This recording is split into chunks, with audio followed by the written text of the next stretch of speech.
Hello friends, आज हम बात करेंगे सॉल्वेंट इफेक्ट के बारे में। अभी हम 7 सेम का इंस्ट्रूमेंटल मेथड ऑफ एनालिसिस देख रहे हैं, ठीक है।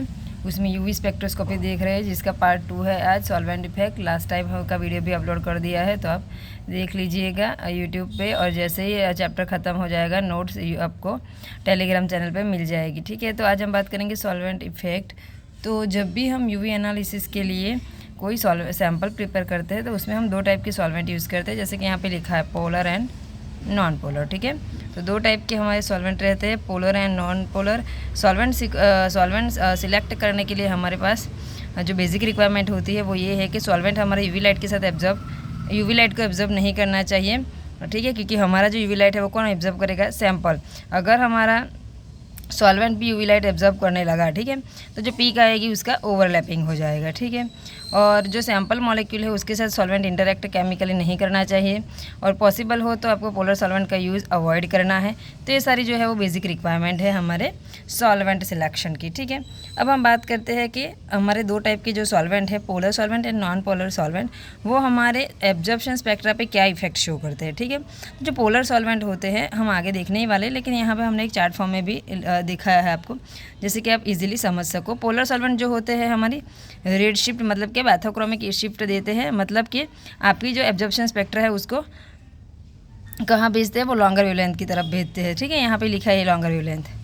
हमारा जो एब्जॉर्प्शन स्पेक्ट्रा होगा, जो एब्जॉर्प्शन मैक्सिमा होगा लैम्बडा मैक्स, वो कहाँ जाएगा? लॉन्गर वेवलेंथ तरफ मूव करेगा, जिसे हम बोलेंगे रेड शिफ्ट, ठीक है। तो ये इफेक्ट देता है हमारा पोलर सॉल्वेंट। और नॉन पोलर जो सॉल्वेंट है वो हमारा देता है ब्लू शिफ्ट, जैसे कि हमारी लैम्बडा मैक्स ट्रैवल करेंगी शॉर्टर वेवलेंथ की तरफ, ठीक है।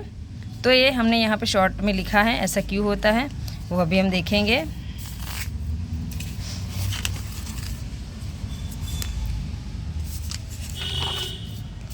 तो जैसे कि आप यहाँ पे देख सकते हो, ठीक है, कि हमारी जो पोलैरिटी, ठीक है, पहला हमारा जो फैक्टर है वो है सॉल्वेंट इफेक्ट, जो है वो किस पे बेस्ड है? पोलैरिटी पे, ठीक है। तो पोलैरिटी में क्या आता है? तो जैसे हमने आगे देखा कि पोलर सॉल्वेंट क्या करते हैं और हमारे नॉन पोलर सॉल्वेंट क्या करते हैं, उसी के बारे में। तो पोलर सॉल्वेंट जो होते हैं वो हमारे क्या करते हैं?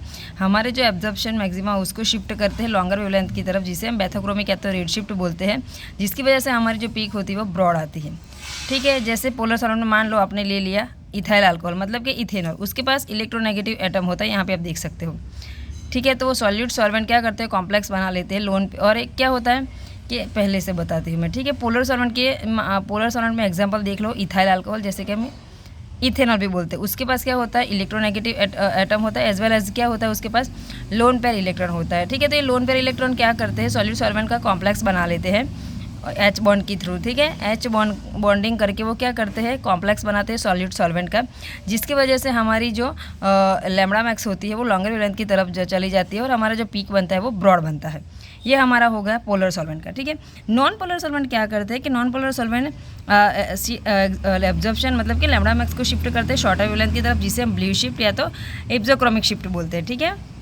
उसमें एग्जाम्पल है आइसो ऑक्टेन, जो नॉन पोलर है, ठीक है। तो वो क्या करते हैं? एच बॉन्डिंग नहीं बना पाते, जिसकी वजह से वो अपने को फाइन एक स्ट्रक्चर मिलता है, मतलब कि अपने हाइपर फाइन पीक और यहाँ पे मिलती है, ठीक है, नॉन पोलर में। तो यहाँ पे आप देख सकते हो, ये देखिए यहाँ पे जो मैंने ग्रीन से लिखा है वो हमारा है इथेनॉल का एग्जाम, मतलब कि पोलर सॉल्वेंट का, को क्या करते हैं?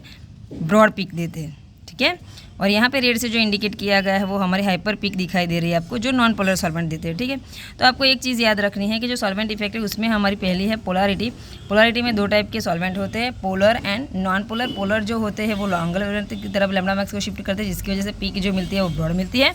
और नॉन पोलर जो होते हैं वो क्या करते हैं? शॉर्टर वेवलेंथ की तरफ भेजते हैं शिफ्ट को, तो जिसकी वजह से जहाँ यहाँ पे हमको हाइपर फाइन पीक ऑब्जर्व होती है। पोलर सॉल्वेंट एच बॉन्डिंग नहीं बना पाते हैं, एच बॉन्डिंग करते हैं, और non polar solvent H bonding नहीं कर पाते, जिसकी वजह से उनका हाइपर फाइन पीक मिलता है, ठीक है। तो ये उनकी इफेक्ट हो गई। नेक्स्ट है हमारा हाइड्रोजन बॉन्डिंग, जैसे कि हमने यहाँ पे देखा कि हाइड्रोजन बॉन्डिंग जो होता है वो क्या करता है? एब्जॉर्प्शन प्रॉपर्टी पे इफेक्ट करता है। नेक्स्ट है हमारा सॉल्यूट सॉल्वेंट इफेक्ट, तो वो भी हमने आगे देख ही लिया है, ठीक है, कि सॉल्यूट सॉल्वेंट कॉम्प्लेक्स बनते हैं, कैसे बनते हैं, ठीक है। तो सॉल्यूट सॉल्वेंट इंटरेक्शन अगर होता है तो क्या क्या होगा? तो एक तो हमारी पीक की पोजीशन और एब्जॉर्प्टिविटी पे इफेक्ट आएगा, सॉल्वेंट इफेक्ट मिलेगी, इंटरमॉलिक्यूलर इंटरेक्शन होगा, कॉन्फॉर्मेशन चेंजेस होंगे। तो ये सारी चीज़ें कब होगी? जब सॉल्वेंट इंटरेक्शन होगा। तो ये हमारी हो गई सॉल्वेंट इफेक्ट। आई होप आपको आसानी से समझ में आ गया होगा, क्योंकि यहाँ पे बहुत ईजी लिखा है, तो आपको पढ़ते ही समझ में आ जाएगा। ठीक है, थैंक यू।